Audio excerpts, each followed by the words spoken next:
Chapter 9 त्रिकोणमिति के अनुप्रयोग। इस वीडियो में हम देखेंगे कि रियल लाइफ में त्रिकोणमिति का प्रयोग कैसे और कहां किया जाता है। मान लिया कोई त्रिभुज है ABC, ये 90 का एंगल है। इसमें जब नीचे से ऊपर की तरफ देखेंगे तो यहाँ पे एक एंगल बनेगा। इस एंगल को उन्नयन कोण बोलते हैं, उन्नयन कोण यानी angle of elevation, angle of elevation. इसी तरह एक और त्रिभुज लेते हैं A, B और ये C, ये 90 का एंगल है। इसमें जब ऊपर से नीचे की तरफ देखेंगे तो यहाँ पे एक एंगल बनेगा। ऊपर से नीचे की तरफ देखने पे यहाँ पे जो एंगल बनता है उसको ऑर्नामेंट कोण बोलते हैं, यानी angle of depression, angle of depression. अब चैप्टर 9 में जो भी क्वेश्चन है इसी बेस पर उन्हें सॉल्व करेंगे। इसमें क्वेश्चन फर्स्ट है, सर्कस का एक कलाकार 20 मीटर लंबी डोरी पर चढ़ रहा है जो अच्छी तरीके से तनी हुई है और भूमि पर सीधे लगे खंभे के शिखर से बंधा हुआ है। यदि भूमि स्तर के साथ डोर द्वारा बनाए गए कोण 30 का हो तो खंभे की ऊंचाई ज्ञात कीजिए। इस डायग्राम में देख सकते हैं खंभे AB जो है यहाँ पे खंभा है और AC जो है वो डोरी है जिसकी लंबाई 20 मीटर है जो कि जमीन पर बंधी हुई है। ये बिल्कुल तनी हुई डोरी है तो हमें खंभे की ऊंचाई ज्ञात करनी है। तो AB को ये 90 का एंगल है इसलिए AB यहाँ पे ऊंचाई है, ऊंचाई यानी कि लंब, और AC यहाँ पे कर्ण है। तो लंब और कर्ण में क्या रिलेशन होता है, तो sin थीटा इक्वल टू होता है लंब बटे कर्ण। तो इसको हम क्या लिख सकते हैं, sin थीटा इक्वल टू लंब बटे कर्ण। लंब यहाँ पे क्या है AB और कर्ण है AC, और यहाँ पे थीटा यानी कि एंगल कितना है, एंगल यहाँ पे 30 का है। sin 30 equal to AB upon AC। sin 30 की जो वैल्यू होती है वो sin 30 की वैल्यू होती है 1/2। AB हमें यहाँ पे फाइंड आउट करना है और AC हमें पता है 20 मीटर है। अब यहाँ पे कर देंगे क्रॉस मल्टीप्लाई, 20 को 1 के साथ कर देंगे तो 20/2 इक्वल टू AB। 2 से 20 कैंसिल यानी 10 आ जाएगा, मींस AB की वैल्यू यहाँ पे क्या आ गई 10 मीटर। तो हम कह सकते हैं खंबे की ऊंचाई जो होगी वो 10 मीटर होगी। अतः खंबे की ऊंचाई 10 मीटर है। क्वेश्चन नंबर 2 देखते हैं। आंधी आने से एक पेड़ टूट जाता है और टूटा हुआ भाग इस तरह मुड़ जाता है कि पेड़ का शिखर जमीन को छूने लगता है और इसके साथ 30 का कोण बनाता है। पेड़ के पाद बिंदु की दूरी जहां पेड़ का शिखर जमीन को छूता है 8 मीटर है। पेड़ की ऊंचाई ज्ञात कीजिए। तो यहाँ पे डायग्राम मैंने पहले बना लिया है। पेड़ की ऊंचाई टूटने से पहले h मान लिया, A से C तक पेड़ टूटने से पहले इसकी ऊंचाई h थी। अब यहाँ से B पॉइंट पर यहाँ से पेड़ टूट जाता है और टूटने के बाद यहाँ टिक जाता है आगे जमीन पे जहां पे वो 30 का एंगल बनाता है। अब ये पेड़ के तने से और इस पॉइंट में इनकी दूरी 8 मीटर है। जहां पर पेड़ टिका हुआ है यहाँ से और जहां पेड़ खड़ा था इन दोनों के बीच की दूरी 8 मीटर है। तो हमें पेड़ की ऊंचाई बतानी है टूटने से पहले। तो ये जो टूटा हुआ पार्ट है उसको h डैश मान लिया और यही जमीन पे टिका हुआ है, मींस ये वाली हाइट और ये वाली हाइट दोनों सेम है। तो हमें पेड़ की ऊंचाई बतानी है। माना टूटने से पहले पेड़ की ऊंचाई इक्वल टू h। टूटने से पहले इसकी ऊंचाई हमने h मान लिया और टूटे हुए भाग की ऊंचाई ये लंबाई, टूटे हुए भाग की लंबाई इसको h डैश मान लिया। तो पेड़ की ऊंचाई कितनी होगी, अतः पेड़ की ऊंचाई को टूटने से पहले h मान रखा है। अब एच यहाँ पे ए बी और बी सी से मिलकर बना हुआ है, ए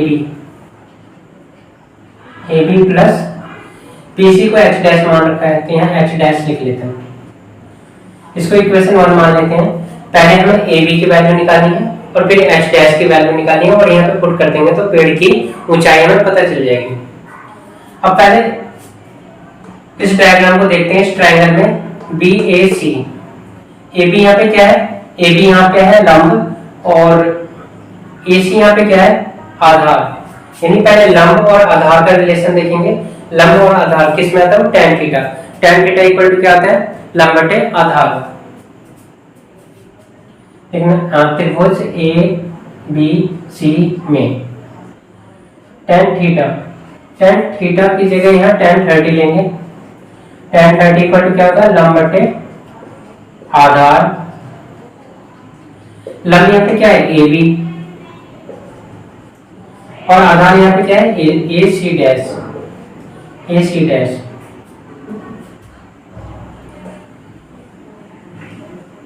tan 30 equal to A B की वैल्यू हमारे पास है नहीं और ए सी डैश कितना है, 8 मीटर है। tan 30 की वैल्यू होती है 1/√3 equal to A B upon में 8। इसकी क्रॉस मल्टीप्लाई कर देंगे तो यहाँ से ए बी की वैल्यू आ जाएगी। ए बी इक्वल टू हो जाएगा 8√3। ए बी की तो वैल्यू आ गई, अभी एच डैश की वैल्यू और चाहिए हमें। दोबारा से हम एच डैश, ये कर्ण है और ये आधार है। आधार और कर्ण में रिलेशन देखेंगे क्या होते हैं, तो cos थीटा ले लेंगे यहाँ पे। त्रिभुज ए बी सी डैश, यहाँ पे सी डैश क्योंकि ट्रायंगल वही है ए बी सी डैश। अब आधार और कर्ण में रिलेशन देखेंगे। आधार और कर्ण में क्या रिलेशन होता है, ये होता है cos थीटा की जगह 30 इक्वल टू आधार बटे कर्ण। आधार यहाँ पे है ए सी डैश और कर्ण है बी सी डैश।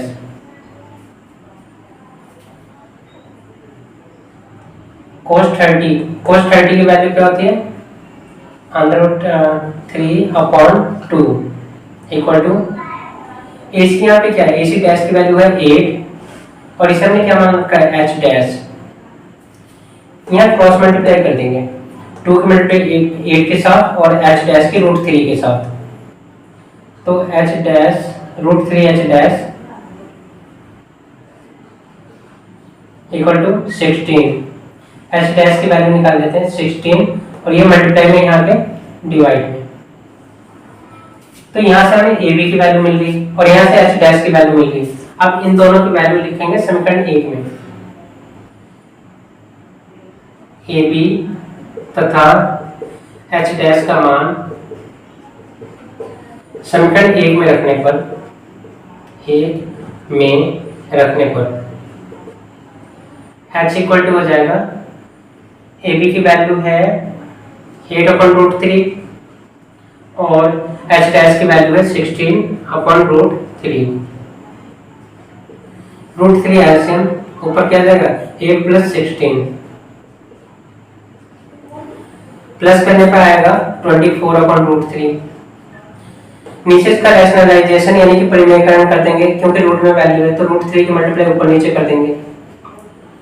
ऊपर आ जाएगा 24√3 और √3 की मल्टीप्लाई करेंगे तो 3 आ जाएगा। 3 से 24 कैंसिल हो जाएगा, 8 आ जाएगा। यानी फाइनली जो आंसर होगा 8√3। यानी पेड़ टूटने से पहले उसकी लंबाई या ऊंचाई 8√3 मीटर थी। क्वेश्चन नंबर 3, इसमें 2 पार्ट है। पहले पार्ट में दे रखा है एक स्लाइड की ऊंचाई 1.5 मीटर है और ये स्लाइड जो है इसकी लेंथ बतानी है हमें। स्लाइड की लंबाई कितनी होगी, जबकि ये जमीन के साथ 30 का एंगल बना रही है, तो इसमें स्लाइड की हमें लंबाई बतानी है, यानी ए और सी की दूरी बतानी है। तो ये हमारे लिए लंब हो गया और ये हो गया कर्ण। लंब और कर्ण में क्या रिलेशन होता है वो देखते हैं पहले। sin थीटा इक्वल टू लंब बटे कर्ण, लंब बटे कर्ण, और लंब यहाँ पे है ए बी, कर्ण है यहाँ पे ए सी। थीटा की जगह 30 है, sine 30 equal to A B की वैल्यू है 1.5 और ए सी की वैल्यू हमें बतानी है। साइन 30 की वैल्यू होती है 1.2 1.5 upon A C, cross multiply कर देंगे। A C equal to 2 multiply 1.5, A C equal to 15×30 point 1 digit के बाद पॉइंट है, यहाँ पे पॉइंट लगा देंगे, मीन्स 3 मीटर। अतः स्लाइड की लंबाई 3 मीटर होगी। इसमें एक और पार्ट है, अगर इसकी ऊंचाई 1.5 से 3 कर दी जाए और ये जो एंगल है यहाँ पे 30 से 60 कर दे तो स्लाइड की लंबाई कितनी हो जाएगी? तो यहाँ भी सेम वही है, ये लंब है और ये कर्ण है। लंब और कर्ण में रिलेशन किसमें होता है? Sine theta. Sine theta equal to लंब बटे कर्ण। लंब यहाँ पे क्या है? पी क्यू, और कर्ण यहाँ पे क्या है? P R. थीटा की जगह 60, पी क्यू 3 और पी आर में बताना है यहाँ पे। साइन 60 की वैल्यू होती है √3/2 3/पी आर। क्रॉस मल्टीप्लाई करेंगे, √3 पी आर और ये 3 × 2 पी आर इक्वल टू 6/√3। यहाँ करना पड़ेगा हमें रैशनलाइजेशन, क्योंकि रूट में नीचे वैल्यू है तो √3 के ऊपर नीचे मल्टीप्लाई कर देंगे। ऊपर 6√3 और नीचे √3 बन जाएगा 3 से 6 कैंसिल हो जाएगा, पी आर हो जाएगा 2√3। अतः यहाँ पे फिसलन पट्टी या स्लाइड की लंबाई 2√3 मीटर होगी। स्लाइड की लंबाई 2√3 मीटर होगी। क्वेश्चन नंबर 4, भूमि के एक बिंदु से जो मीनार के पाद बिंदु से 30 मीटर की दूरी पर है, मीनार के शिखर का उन्नयन कोण 30 है, मीनार की ऊंचाई ज्ञात कीजिए। मान लिया एक मीनार ए बी है जिसकी ऊंचाई हमें बतानी है। इस मीनार से 30 मीटर की दूरी पर, यहां से जब ऊपर देखते हैं तो यहाँ उन्नयन कोण जो बनता है वो 30 का बनता है। तो इस मीनार की ऊंचाई हमें ज्ञात करनी है। तो रिलेशन हमें किस में देखना है? क्योंकि इसका आधार दे रखा है और ये इसके लिए लंब है, यानी लंब और आधार में, यानी ये किसका रिलेशन होता है? tan थीटा का। tan थीटा इक्वल टू क्या होता है? लंब बटे आधार।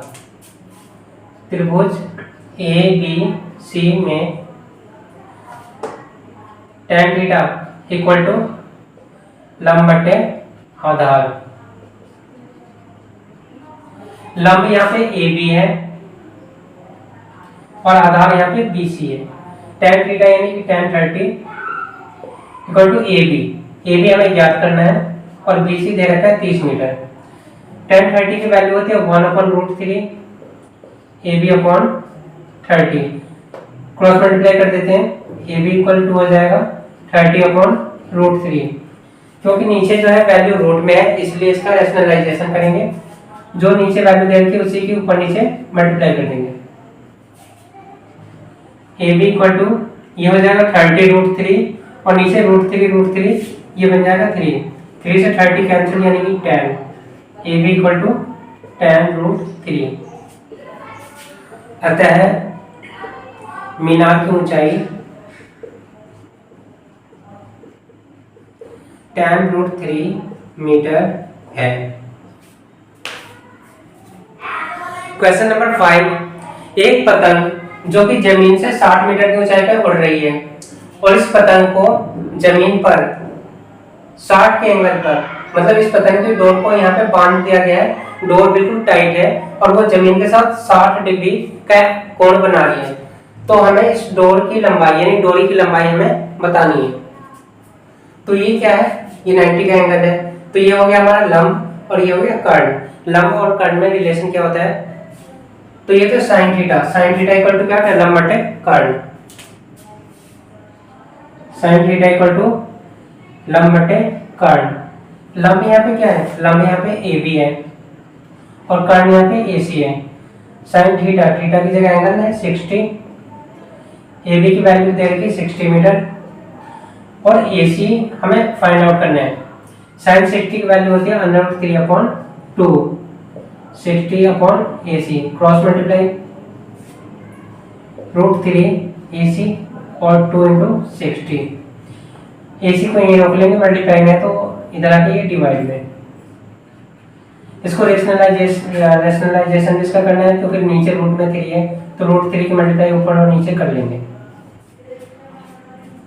ए सी इक्वल टू ये हो जाएगा 2 इंटू 60 √3 और नीचे √3 बन जाएगा 3। 3 से 60 कैंसिल हो जाएगा 20 टाइम्स से। ए सी इक्वल टू 2 टू 4 यानी 40 √3 मीटर,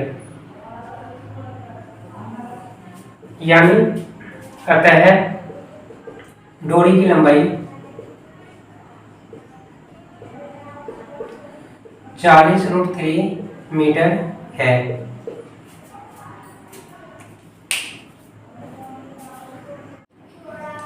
क्वेश्चन नंबर 6, इसमें एक लड़का जिसकी ऊंचाई 1.5 मीटर है, वो किसी पॉइंट से यहाँ से अगर किसी बिल्डिंग को देखता है, अगर बिल्डिंग की ऊंचाई यहाँ पे 30 मीटर पहले ही उन्होंने दे रखी है, बिल्डिंग की ऊंचाई 30 मीटर है और लड़के की ऊंचाई 1.5 मीटर है। वो किसी पॉइंट से मान लिया यहाँ से अगर वो बिल्डिंग को देखता है तो उसका उन्नयन कोण जो है वो 30 का बनता है। उन्नयन कोण कब बनता है? जब नीचे से ऊपर की तरफ देखते हैं। तो वो लड़का यहाँ पे खड़ा है और यहाँ से जब बिल्डिंग को देख रहा है तो एंगल जो है वो 30 का बन रहा है। फिर वो कुछ दूर चलकर बिल्डिंग की तरफ जाता है तो उसका कोण जो है उन्नयन कोण वो 30 से 60 हो जाता है। तो हमें ये बताना है कि वह इस पॉइंट से इस पॉइंट तक जो चल के गया वो कितनी दूरी चल कर गया। तो हमने मान लिया यहाँ से यहाँ तक चल के गया वो x मीटर है। अब यहाँ देख लेते हैं पहले टोटल जो बिल्डिंग है उसकी ऊंचाई 30 मीटर है, तो भवन की ऊंचाई हमने क्या मान लिया a f 30 मीटर और लड़के की ऊंचाई जो थी यहाँ से यहाँ तक 1.5 मीटर है। तो लड़के की ऊंचाई कितनी है? 1.5 मीटर। तो यहाँ से अगर उस बिल्डिंग को देख रहे हैं यहाँ से, तो इस ऊंचाई से अब हम भवन की ऊंचाई निकाल लेंगे पहले। तो लड़के को छोड़कर भवन की ऊंचाई जो होगी यहाँ से, क्योंकि हमें इस ट्रायंगल में काम करना है इन दोनों में, तो इसके लिए हमें इस बिल्डिंग की एक्चुअल ऊंचाई पता होनी चाहिए। तो लड़के को छोड़कर भवन की ऊंचाई जो होगी वो 30 में से उसकी हाइट को माइनस कर देंगे तो वो आ गया 28.5 मीटर। तो यहाँ पे हमें दो ट्रायंगल दिखाई दे रहे हैं, ट्रायंगल ए बी डी और एक ट्रायंगल ए बी सी। यानी एक बार इस छोटे वाले ट्रायंगल से ये डिस्टेंस निकाल लेंगे, फिर इस बड़े वाले ट्रायंगल में यानी ए बी सी में इस टोटल डिस्टेंस को निकाल लेंगे यहाँ से यहाँ तक। और टोटल डिस्टेंस में से अगर इस वाले डिस्टेंस को हम माइनस कर देंगे तो डीसी की वैल्यू निकल जाएगी जो कि हमें ज्ञात करनी है।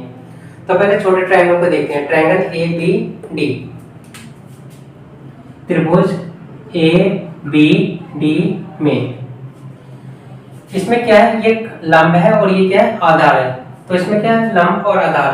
लंब आधार का रिलेशन किसमें होता है? tan theta. tan theta, theta की जगह क्या लेना है इस बार? 60 लेना है। tan 60 इक्वल टू लंब बटे आधार। लंब यहाँ पे है ए बी, आधार यहाँ पे है बी और डी। tan 60 की वैल्यू होती है √3 और ए बी की वैल्यू दे रखी है 28.5 और बी डी की वैल्यू यहाँ पे नहीं दे रखी है, बी डी को बी डी लिख लेंगे, क्रॉस मल्टीप्लाई कर लेंगे, बी डी इक्वल टू हो जाएगा ये इसके डिवाइड में आ जाएगा यानी 28.5 और √3। इसे मान लेते हैं इक्वेशन 1। अब बड़े वाले ट्रायंगल में लेते हैं, triangle A B C, triangle A B C में इसमें भी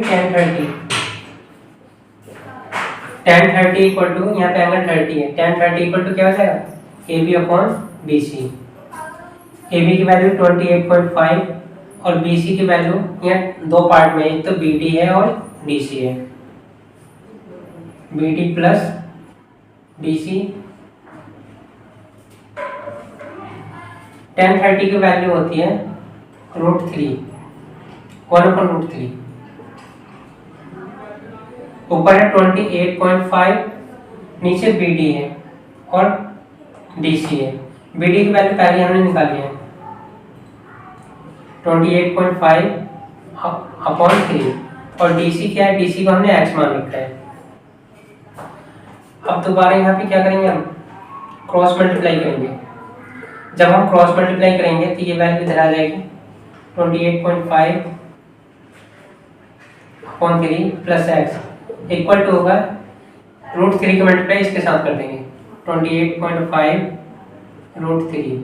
एक्स को ये रहने देते हैं 28.5 √3, ये प्लस में है तो इधर आकर माइनस में हो जाएगा 28.5 अपॉन 3। यहाँ एलसीएम नीचे वहां लगा के एलसीएम ले लेंगे। एक्स इक्वल टू ये हो जाएगा एलसीएम 3 आ जाएगा, इसकी मल्टीप्लाई 3 के साथ करेंगे 5 3 जा 15, 8 3 जा 24 और 1 25, 3 2 जा 6 और 2 8।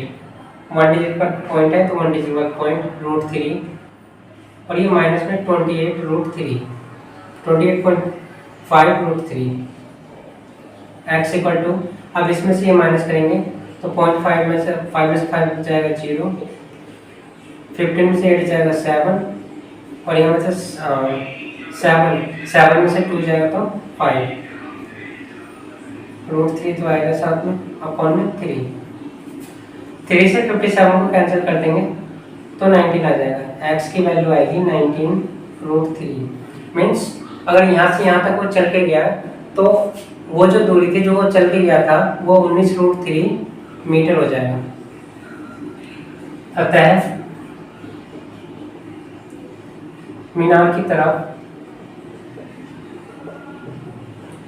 लड़के द्वारा चली गई दूरी 19 √3 मीटर होगी।